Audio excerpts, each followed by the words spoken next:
என் இனிய உலகத்தமிழ் மக்களே, தாய்மார்களே, பெரியோர்களே, சிறார்களே, என் அருமை சீடர்களே, யோக நண்பர்களே, யோக விரும்பிகளே, உங்கள் அனைவருக்கும் என் இனிய காலை வணக்கம்.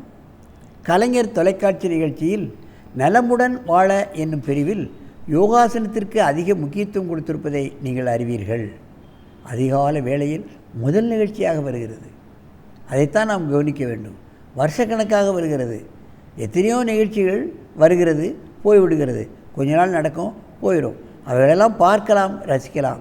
மக்களுக்கு அது உதவிகரமாக இருக்காது, நோய்களை நீக்கக்கூடியதாக இருக்காது. மனதையும் உடலையும் உள்ளத்தையும் ஆரோக்கியமாக வைத்துக்கொள்வதற்கு எந்த நிகழ்ச்சியும் அதில் தரப்படுவதில்லை. பார்க்கலாம், ரசிக்கலாம், மகிழலாம்.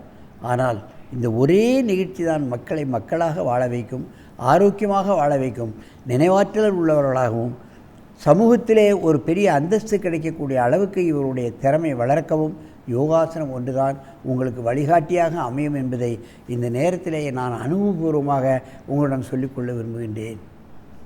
ஏனெனில் எனது உறவினர்கள் 30 பேர் மக்கள் எல்லோரும் இந்த கலையை ஆங்காங்கே பயிற்சியாளர்களை நிறுவி மக்களுக்கு சேவை செய்து கொண்டிருக்கின்றார்கள். பொருளாதாரத்திலும் அவர்கள் சிறந்து வாழ்ந்து கொண்டிருக்கிறார்கள். ஆகவே இந்த கலை மற்றவர்களுக்கு உதவி செய்வதோடு நம்மை நாமே உயர்த்தி கொள்ளவும், எல்லா வகையிலும் உயர்த்தி கொள்ளவும் இந்த கலை உங்களுக்கு உதவும் என்பதை நீங்கள் தெரிந்து கொள்ள வேண்டும். அந்த நிலையிலே நமது அரங்கிற்கு அபிஷேக் 16 வயது, 10வது வகுப்பு படித்து கொண்டிருக்கின்றான். அவன் இங்கே ஒரு 6 மாதமாக தொடர்ந்து காலையிலும் மாலையிலும் இங்கே பயிற்சி செய்து கொண்டிருக்கின்றான்.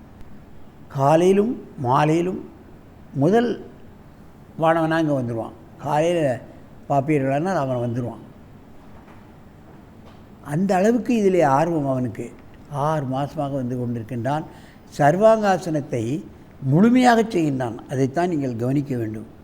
அபிஷேக், நீங்கள் அப்படியே சர்வாங்காசனத்தை இங்கே அங்கே தலையை வச்சு இங்கே கால் நீட்டி முதல்ல செய். இன்னும் கொஞ்சம் டைட் பண்ணு. சர்வ அங்க ஆசனம் என்றால் என்ன? உடலிலே உடைய உள்ளுறுப்புகள் வெளியுறுப்புகள் அனைத்தையிலும் எந்த பிரச்சனையிலும் வராமல் காக்கக்கூடிய அற்புதமான ஆசனம்தான் சர்வ அங்க ஆசனம். இந்த ஒரு ஆசனத்தை செய்துவிட்டு நம்ம போயிட்டே இருக்கலாம். அதுக்குத்தான் இதுக்கு சர்வ அங்க ஆசனம் என்று பெயர் வைத்திருக்கிறார்கள். இது ஒரு 200 எண்ணிக்கை செய்தாலே போதுமானது. 200 கவுண்ட்ஸ் பண்ணிட்டு போயிட்டே இருக்கலாம். மாணவ பருவத்தில் செய்தால் இது முழுமையாக ஒரு மாதத்திலே வந்துடும். பெரியவர்கள் இதற்கு அடுத்த நிலை இருக்கின்றது, விபரீத கரணி. அதை செய்துவிட்டு ஒரு 6 மாதத்தில் முழுமையாக சர்வாங்காசனம் வந்துவிடும். அதுதான் நான் கொள்ள வேண்டும்.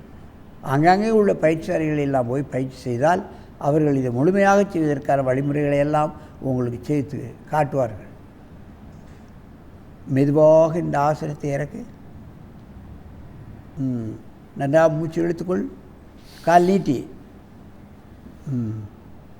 இப்பொழுது இங்கே தலைவை திரும்ப அப்படியே இங்கே தலைவை அப். பக்கவாட்டில் செய்கிறான்னு பாருங்கள். கை முதுகுக்கு போயிடணும். அப்படி ஸ்ட்ரைட்டாக்கு அப்படி டானா மாதிரி வரும். இதில் என்ன விசேஷம்னா, இதில் இசிஜி வச்சு பார்த்தா காலிலிருந்து பிளட் அப்படியே கீழே இறங்கி புலன் உறுப்புகளுக்கு வருகிறது, ஈரணக்கருவிகளுக்கு வருகிறது, நுரையீரல் இருதயத்துக்கு விழுகிறது, கழுத்துக்கு வரைக்கும் வருகிறது. இதில் உள்ள உறுப்புகள் அத்தனையிலையும் செம்மைப்படுத்தும், சரியாக வேலை செய்யும். வயது கூடிக்கொண்டே போகும்.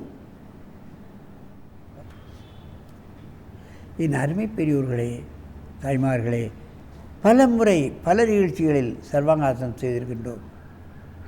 ஏன் திரும்ப திரும்ப சொல்கிறோம் என்று சொன்னால், மக்களுக்கு சில நல்ல விஷயங்கள் எல்லாம் திரும்ப திரும்ப சொன்னால்தான் அவர்களுக்கு மனதிலே பதியும்.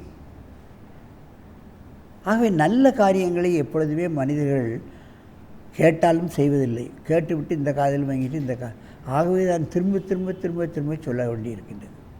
அதுதான் கவனத்தில் கொள்ள வேண்டும். ஆகவே இது போன்ற ஆசனங்களை சிறு வயது முதற்கொண்டே எல்லோரும் செய்யலாம்.